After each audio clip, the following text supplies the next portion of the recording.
All right, hello.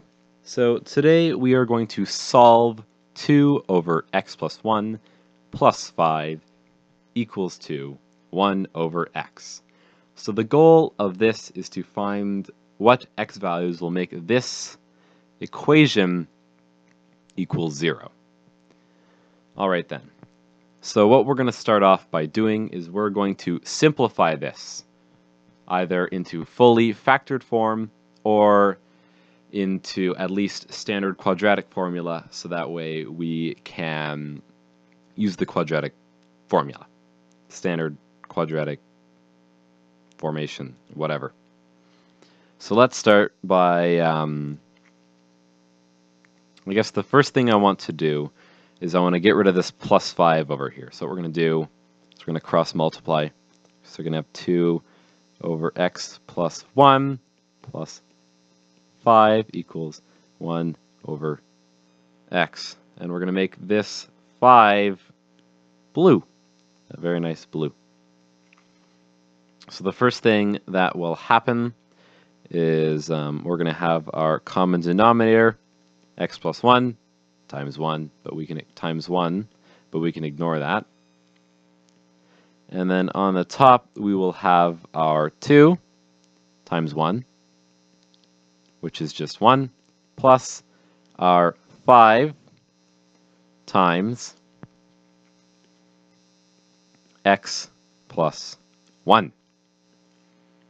So what this is going to give us is when we expand 5 into here, it is going to give us 2 plus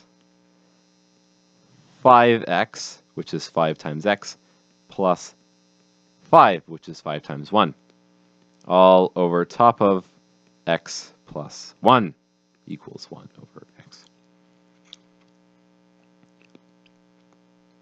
So what we can then do is we can collect like terms, and we get to 5x plus 7 over x plus 1 is equal to 1 over x. So now what we're going to do is we're going to get rid of our denominators. So we're going to take these denominators, we're going to make them yellow to make them stand out. And we're going to multiply both sides of the equation by both of the denominators. So we're going to multiply this side by x plus 1 and by x. And we're going to multiply this side by x plus 1 and by x. And what that's going to do is these values are going to cancel out, and these values are going to cancel out. And what we're going to be left with is 5x plus 7 multiplied by x is equal to 1 times x plus 1. And we can right away cancel that 1 out because expanding 1 into anything is the same thing as just having it expanded. So now what we're going to do is we're going to expand x into our term over here, giving ourselves 5x squared plus 7x is equal to x plus 1. So now what we want to do is we want to get our entire equation on one side of the equation. So we are going to take what's over here and subtract both sides by what we need to get everything onto one side. So we're going to subtract this side by x and by 1, and subtract this side by x and by 1. And then when we collect like terms, we are going to have, so 5x, there aren't any like terms, so it's just going to be 5x, 5x squared, sorry. We have 7x and negative x, which will become 6x. And then we have minus 1 equals to 0. So now what we can do is we have a nice quadratic right over here.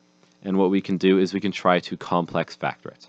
So the first thing that we do is we multiply the coefficient of the leading term by the coefficient of the constant term.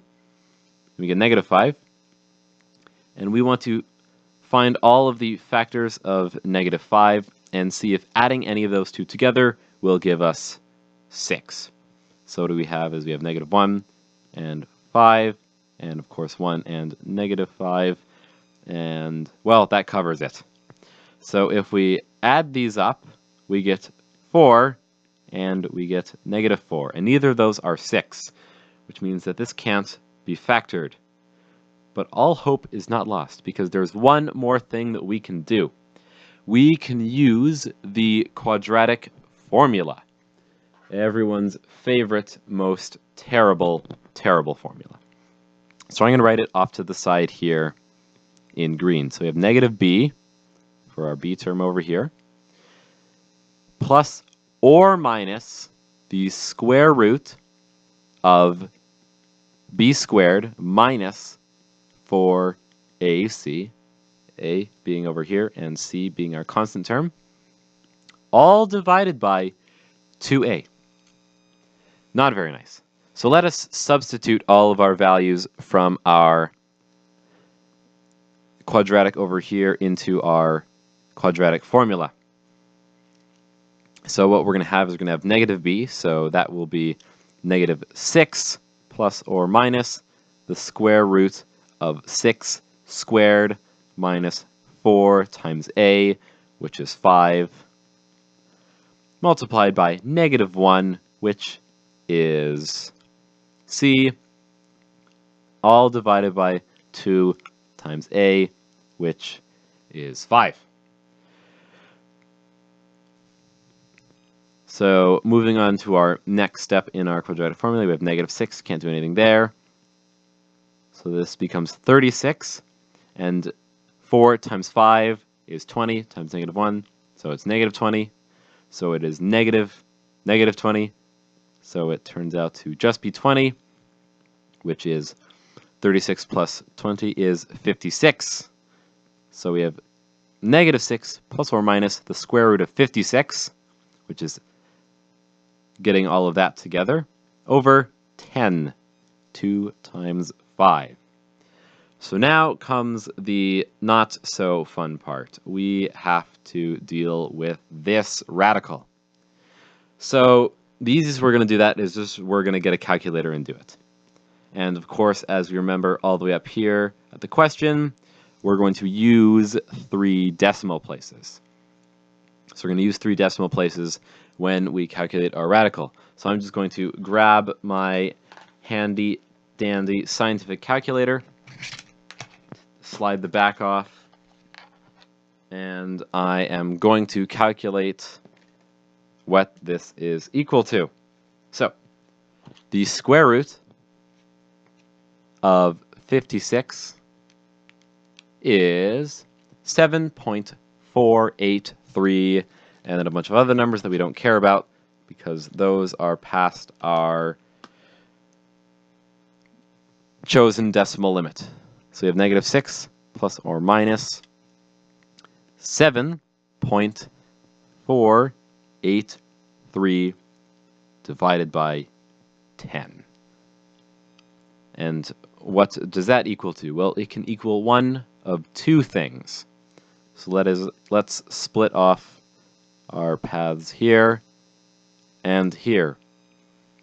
So negative 6 plus 7.483 will be 1.483 divided by 10, which is equal to 0.1483. Or we can subtract these by each other, so then we get negative 13.483 divided by 10 is negative 1.3483.